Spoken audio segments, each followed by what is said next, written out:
श्रीकृष्णाय परब्रह्मणे नमः। श्रीमद्भगवद्गीता ध्यानश्लोकाः। नमोऽस्तु ते व्यासविशालबुद्धे पुल्लारविन्दायतपत्रनेत्र येन त्वया भारततैलपूर्णः प्रज्वालितो ज्ञानमयप्रदीपः प्रपन्नपारिजाताय स्तोत्रवेत्रैकपाणये ज्ञानमुद्राय कृष्णाय गीतामृतदुहे नमः। सर्वोपनिषदो गावो दोक्ता गोपालनन्दनः पार्थो वत्सत्सुधीर्भोक्ता दुक्तं गीतामृतं महत्। वसुदेवसुतं देवं कंसचाणूरमर्दनं देवकी பரமானந்தம் கிருஷ்ணம் வந்தே ஜகத்குரும். அடுத்தது 17வது அத்தியாயத்தில் 23வது ஸ்லோகம். ஓம் தத் சத் இதி நிர்தேஷோ ब्रह्मणस्त्रिविधः स्मृतः ब्राह्मणास्तेन वेदाश्च यज्ञाश्च विहिताः पुरा। ॐ तत्सत् इति निर्देशो ब्रह्मणस्त्रिविधः स्मृतः ब्राह्मणास्तेन वेदाश्च यज्ञाश्च विहिताः पुरा. இந்த ஸ்லோகத்தில் பெருமாள் என்ன சொல்கிறாருன்னு கேட்டால், ஓம் தத் சத் இதி என்று, அதாவது இந்த 3 எழுத்துக்களும் 3 வார்த்தைகளும் பிரம்மணஹா பிரம்மத்திற்கு 3 விதமான திருவிதா நிர்தேசா 3 விதமான குறிப்பு பெயர்கள் அப்படின்னு கூறப்பட்டுள்ளது. ஸ்மிருதா ஸ்மிருதகான்னா நினைக்கப்படுகிறது, கூறப்பட்டுள்ளது. எப்படி வேணால் அதுக்கு அந்த மாதிரி பொருள் சொல்லலாம். அப்படி தான் நினச்சின்னு இருக்கோம். என்னது?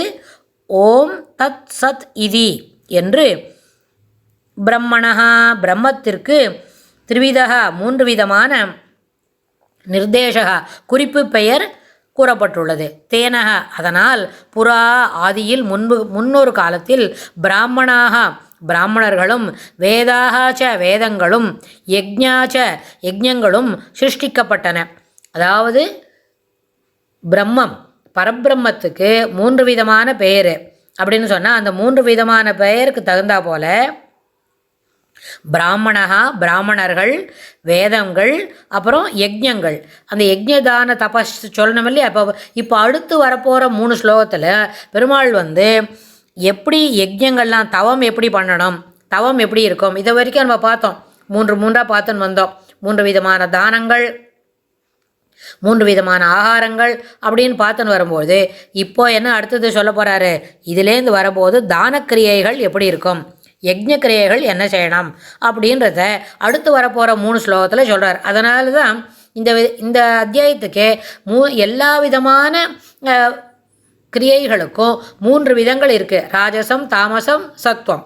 சத்துவமாக இருக்கணும்னு சொன்னால் அதில் எந்த விதமான பலனையும் எதிர்பார்க்கக்கூடாது. அப்புறம் அது பெருமாளெல்லாம் சொல்லியிருக்கார், வேதத்தில் விதிக்கப்பட்டிருக்கிறது, அதனால் அதை சொல்லணும், அதுக்காக அதை செய்யணும்.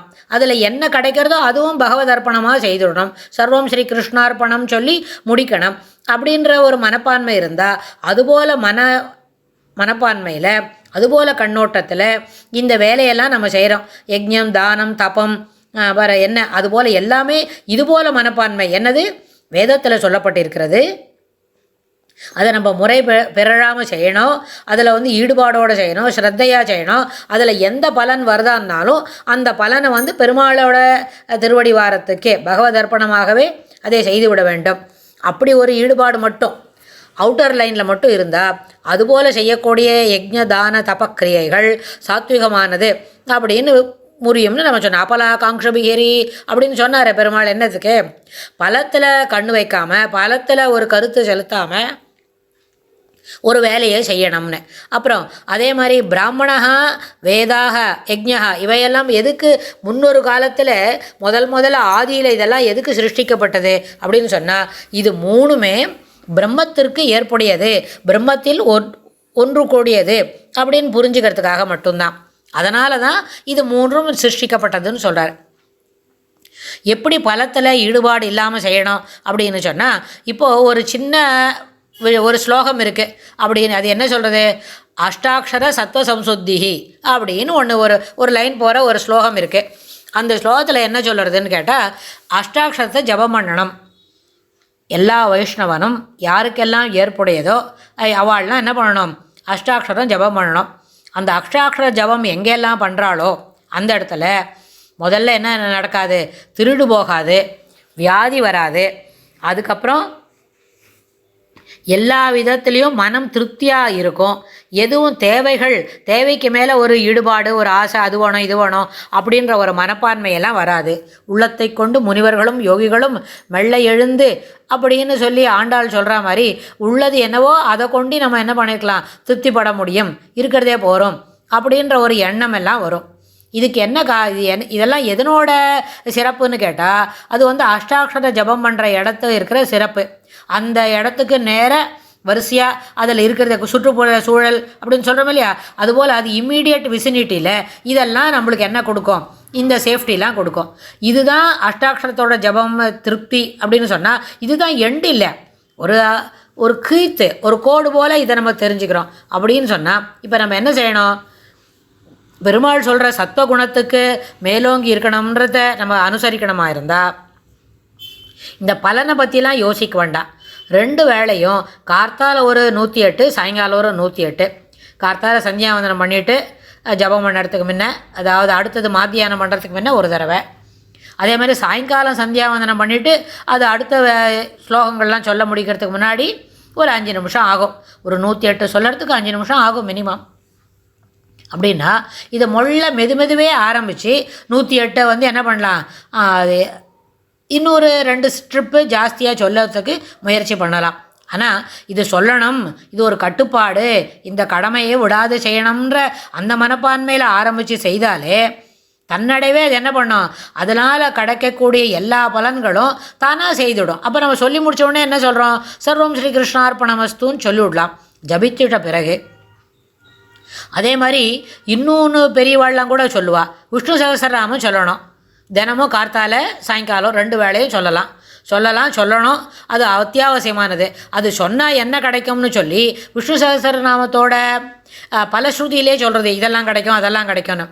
அதெல்லாம் அந்த பலன் கிடைக்கிறத பற்றி ஒன்றும் சொல்ல வேண்டாம். அது மொத்தத்தையும் சொல்லிடலாம்.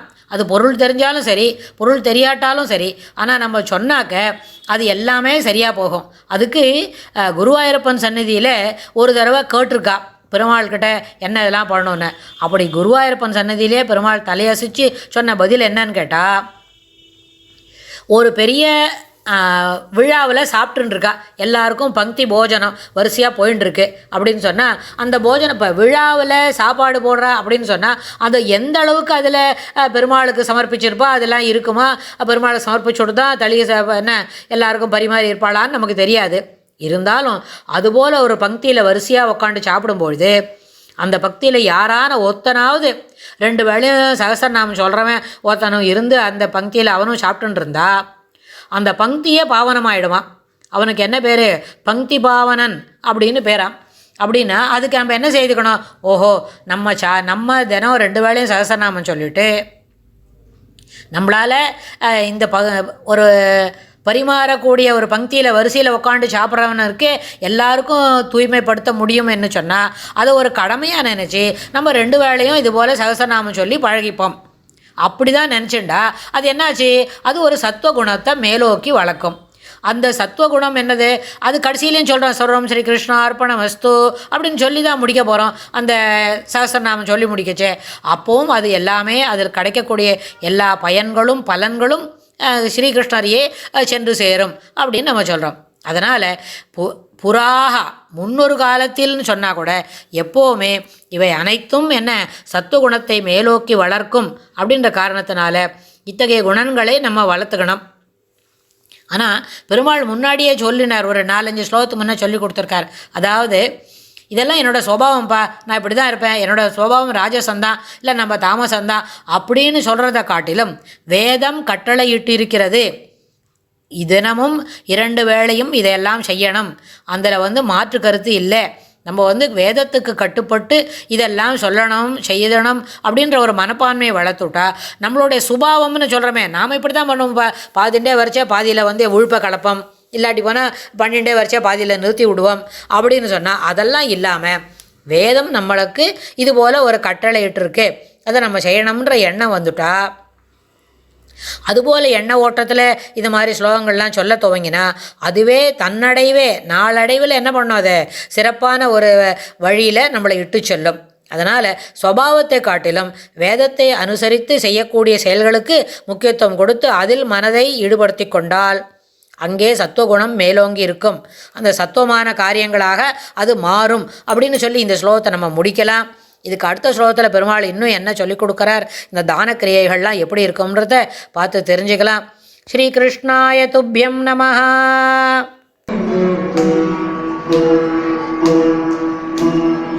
Thank you.